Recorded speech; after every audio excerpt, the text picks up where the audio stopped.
उसका एवन राजस्थान में स्वागत है आपका। मैं होमिद। शुरुआत करेंगे इस वक्त हेडलाइन के साथ।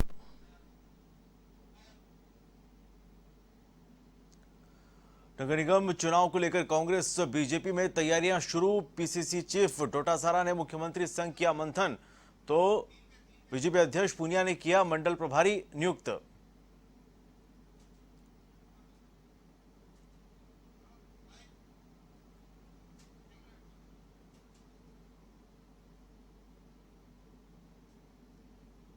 निगम चुनाव की घोषणा के साथ ही टिकटों की मारामारी शुरू। बायोडोटा के साथ कार्यकर्ता लगा रहे हैं आकाओं के चक्कर। पार्टियों के लिए टिकट बंटवारा होगा बड़ी चुनौती।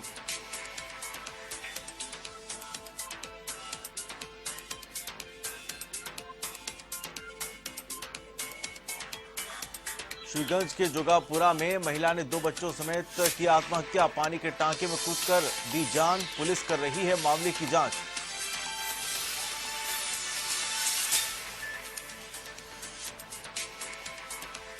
पाली के सांडेराव पुलिस की बड़ी कार्रवाई। 2 कारों से बरामद किया 143 किलो डोडा पोस्त। 2 आरोपी भी गिरफ्तार।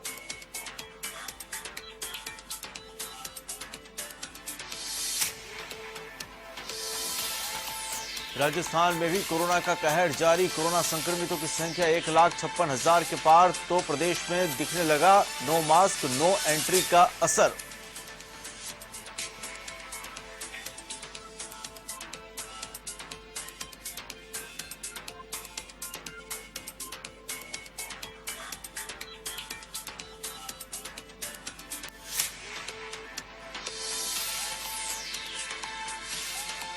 जयपुर, जोधपुर और कोटा के नगर निगम के चुनाव की राज्य निर्वाचन विभाग ने समय सारणी जारी कर दी है। चुनाव की तारीखों के ऐलान के बाद जिला निर्वाचन विभाग ने चुनाव तैयारियों को तेज कर दिया है। इस दौरान जिला निर्वाचन अधिकारी अंतर सिंह नेहरा ने कहा कि चुनाव प्रकोष्ठ का गठन किया गया है। चुनाव के लिए रिटर्निंग अधिकारियों का चयन 6 अक्टूबर को ही किया जा चुका है, जिसमें जयपुर हेरिटेज में 10 और जयपुर ग्रेटर में 15 रिटर्निंग अधिकारी नियुक्त किए हैं। वहीं दोनों नगर निगम क्षेत्रों में करीब 3,638 मतदाता के केंद्र भी बनाए गए हैं।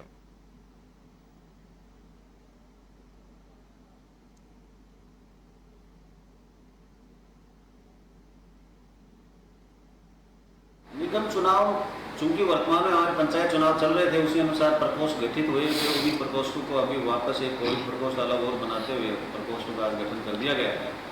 और आरोज का तो हमने 6 तारीख को ही रिटर्निंग ऑफिसर्स की तो नियुक्ति 6 दिसंबर को ही हमने 6 अक्टूबर को ही जारी कर दी गई थी। इसलिए हमारी पूरी तैयारी है। ऑक्सिलरी बोर्ड के प्रस्ताव भी हमने भेज दिए थे और पूरी तैयारी है। इसमें जब भी अफसरों की घोषणा हो गई है तो तदनुसार बिल्कुल निष्पक्ष और सुचारू रूप से शांतिपूर्वक चुनाव संपन्न कराने का पूरा प्रयास है। जयपुर, जोधपुर और कोटा में नगर निगम चुनाव कार्यक्रम घोषित होने के साथ ही राजनीतिक सरगर्मियां भी तेज हो गई हैं। भले ही प्रदेश कांग्रेस में संगठन के नाम पर केवल प्रदेशाध्यक्ष गोविंद सिंह डोटासरा हो, लेकिन कांग्रेस का दावा है कि कांग्रेस का हर कार्यकर्ता पार्टी का पदाधिकारी है। कांग्रेस के कार्यकर्ता मजबूती से चुनाव लड़ेंगे और जीतेंगे। मुख्य सचेतक महेश जोशी का कहना है कि पार्टी चुनाव के लिए पूरी तरीके से तैयार है।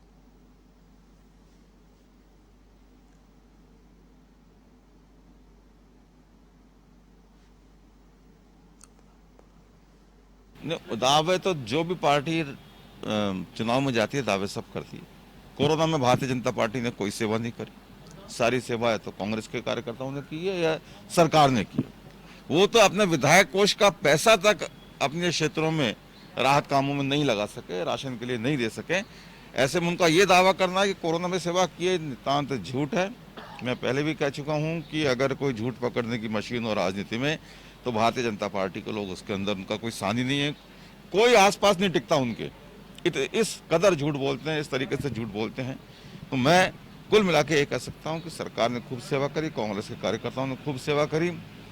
हम विश्वास करके चलते हैं कि जयपुर में जो विकास हुआ है, जो सेवा हुई है, हम लगातार काम करने वाले लोग हैं। जब सरकार बनी है काम कर रहे हैं। कोरोना में जब से कोरोना पड़ा, चाहे हम कहीं रहे हों, हमने कोरोना काल में लोगों की सेवा करने में, राशन पहुंचाने में, राहत पहुंचाने में, सामग्री पहुंचाने में, लोगों को अस्पतालों में भर्ती कराने में, अस्पतालों में इलाज करवाने में कोई कमी नहीं रखी है। ये हमारी जिम्मेदारी थी। हम उस धर्म को अब तक भी निभा रहे हैं और आगे भी किसी भी प्रकार की कोई परेशानी होगी, कोई विकास का काम होगा, कांग्रेस का कार्यकर्ता, कांग्रेस का जनप्रतिनिधि, कांग्रेस की सरकार अपनी जिम्मेदारी निभाएगी। कोटा में शहर की सरकार चुनने के लिए होने वाले नगर निगम चुनाव की तारीखों की घोषणा हो चुकी है। ऐसे में कोटा नगर निगम उत्तर क्षेत्र में 70 वार्डों पर 29 अक्टूबर को चुनाव होंगे, तो वहीं नगर निगम दक्षिण क्षेत्र के 80 वार्डों में 1 नवंबर को चुनाव होंगे। इसके लिए अब चुनाव लड़ने वाले प्रत्याशियों ने तैयारियां शुरू कर दी हैं। ऐसे में कोटा में 7 लाख मतदाता अपने मत का प्रयोग करेंगे। आपको बता दें कि कोटा उत्तर को जहां एक और यूडीएच मंत्री शांति धारीवाल का गढ़ माना जाता है, तो वहीं कोटा दक्षिण वर्तमान में लोकसभा अध्यक्ष ओम बिरला का गृह क्षेत्र भी है। मतदान की इस पूरी प्रक्रिया के लिए 7,500 इलेक्ट्रॉनिक मशीनों से वोटिंग होगी। साथ ही कोरोना प्रोटोकॉल का पूरा ध्यान रखा जाएगा। ऐसे में कोटा उत्तर में 307 और कोटा दक्षिण में 342 मतदान केंद्र बनाए जाएंगे।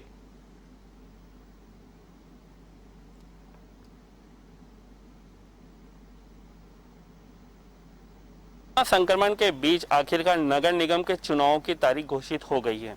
ऐसे में कोटा नगर निगम के चुनाव की तारीख भी घोषित होने के बाद जो भी प्रत्याशी चुनाव लड़ेंगे उन्होंने अपनी तैयारियां शुरू कर दी है। कोटा उत्तर नगर निगम के 1 से लेकर 70 वार्डों में 29 अक्टूबर को चुनाव होने हैं, जबकि कोटा दक्षिण नगर निगम में 1 से लेकर 80 वार्ड के चुनाव 1 नवंबर को होने हैं। इसके लिए प्रत्याशियों ने पूरी जान फूंकना शुरू कर दिया है।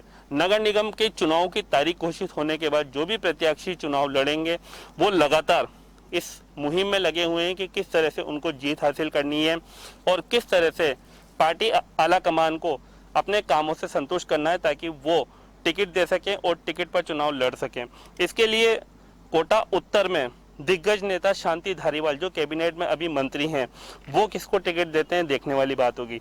जबकि कोटा दक्षिण जहां पर कोटा नगर निगम की बिल्डिंग स्थित है, ये कोटा दक्षिण में आता है, जो कि एक लोकप्रिय विधानसभा क्षेत्र भी है और यहाँ से जो सांसद हैं वो भी लोकसभा अध्यक्ष ओम बिरला हैं, जो कि लोकसभा स्पीकर बन चुके हैं। ऐसे में जिस तरह की चुनाव की तैयारियां शुरू हो गई हैं वो देखने वाली बात है, क्योंकि 1 से लेकर 80 तक के जो वार्ड हैं वो कोटा दक्षिण में आते हैं और वहाँ पर कांग्रेस को जीत हासिल करने के लिए काफ़ी मशक्कत और मेहनत करनी पड़ेगी। लेकिन कोटा उत्तर की बात करें जिसमें 1 से लेकर 70 वार्ड हैं, वहां पर कांग्रेस का दबदबा पहले से ही है। ऐसे में देखने वाली बात होगी कि चुनाव की तारीख घोषित होने के बाद कौन प्रत्याशी मैदान में उतरते हैं और उनको जिताने के लिए या उनकी जो वोट हैं वो अपनी तरफ आए, उसके लिए किस तरह के प्रयास के लिए कौन कौन से दिग्गज नेता कोटा पहुंचते हैं ये देखने वाली बात होगी। हालांकि कोरोना संक्रमण के बीच गाइडलाइन जो बनाई गई है उसकी पालना करना भी बेहद जरूरी है। इसके लिए ज़्यादा लोग इकट्ठे नहीं हो सकते क्योंकि 31 अक्टूबर तक कोटा में धारा 144 लगी हुई है। ऐसे में प्रत्याशी किस तरह से चुनाव प्रचार करते हैं ये देखने वाली बात होगी। बहरहाल 29 अक्टूबर और 1 नवंबर को चुनाव पड़ेंगे, लोग वोट डालेंगे, उसके बाद रिजल्ट में ही पता लगेगा कि किसने अपने भाग्य आजमाया है और कौन इस चुनाव की रणनीति में खरा उतरा है और इस कोरोना संक्रमण के बीच अपनी परीक्षा में पास हुआ है। सहयोगी राजेंद्र भारद्वाज और कैमरा पर्सन नारायण के साथ योगेंद्र महावर, A1 टीवी कोटा। पूर्व मुख्यमंत्री बरकतुल्ला खां की पुण्यतिथि पर पीसीसी कार्यालय में पुष्पांजलि सभा का आयोजन किया गया। इस दौरान मुख्य सचेतक महेश जोशी, पूर्व उपाध्यक्ष मुमताज मसीह, महेश जोशी, रुपेंद्र कांत, अशकली टाक, रणदीप धनखड़ समेत कांग्रेस नेताओं ने पुष्प अर्पित कर श्रद्धांजलि अर्पित की।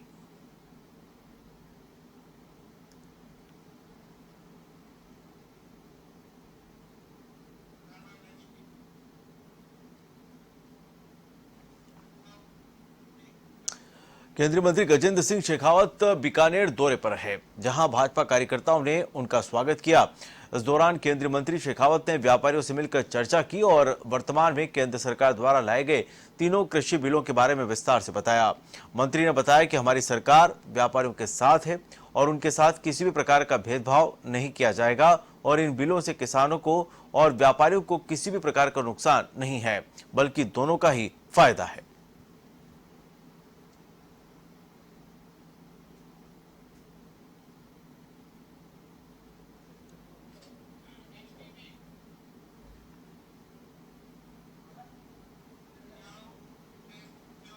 राज्यसभा सांसद डॉक्टर किरोड़ीलाल मीणा रविवार को सवाईमाधोपुर के बोली दौरे पर है। यहां सहरावता गांव में राज्यसभा सांसद मीणा ने ग्रामीणों की समस्याएं सुनी। मीणा ने दिल्ली मुंबई एक्सप्रेसवे निर्माण के दौरान भूमि अधिग्रहण को लेकर कहा कि कंपनी की ओर से बगैर मुआवजा दिए हाईवे का निर्माण किया जा रहा है, जो सरासर गलत है। मीणा ने भूमि, ट्यूबवेल और पाइपलाइन सहित अन्य का मुआवजा देने से पहले कार्य शुरू न करने की हिदायत देते हुए धरना प्रदर्शन की चेतावनी दी।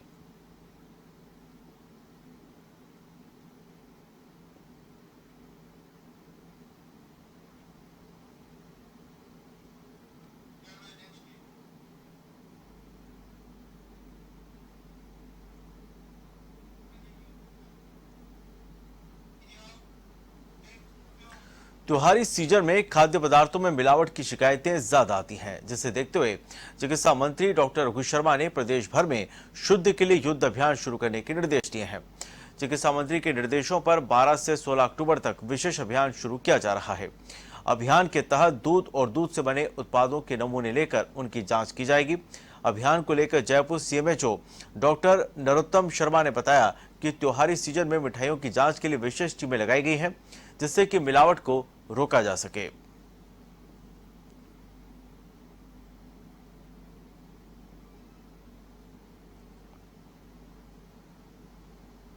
हमारे द्वारा लगातार पूरे वर्ष भर इन खाद्य सामग्रियों को लेकर लगातार कार्रवाई की जाती है।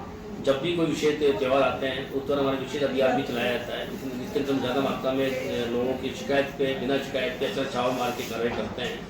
इस बार भी हम पूरी कार्रवाई करेंगे। मुख्यतः हमारा दूध और दूध से बने प्रोडक्ट जिनके अंदर सबसे मिलावट की संभावना रहती है, उन पर हमारा ध्यान रहेगा। इसके अतिरिक्त जितने भी और जो कलर एडिशन जिसमें कलर का ऐड हो सकता है, या जो फल सब्जियां हैं जिनमें फलों में जिनमें की पेस्टिसाइड मात्रा ज़्यादा होती है या मेटल मात्रा ज़्यादा होती है, इन सभी में हमारा फोकस रहेगा और इस कार्रवाई को हम जयपुर में पूरी तरह सफल बनाएंगे।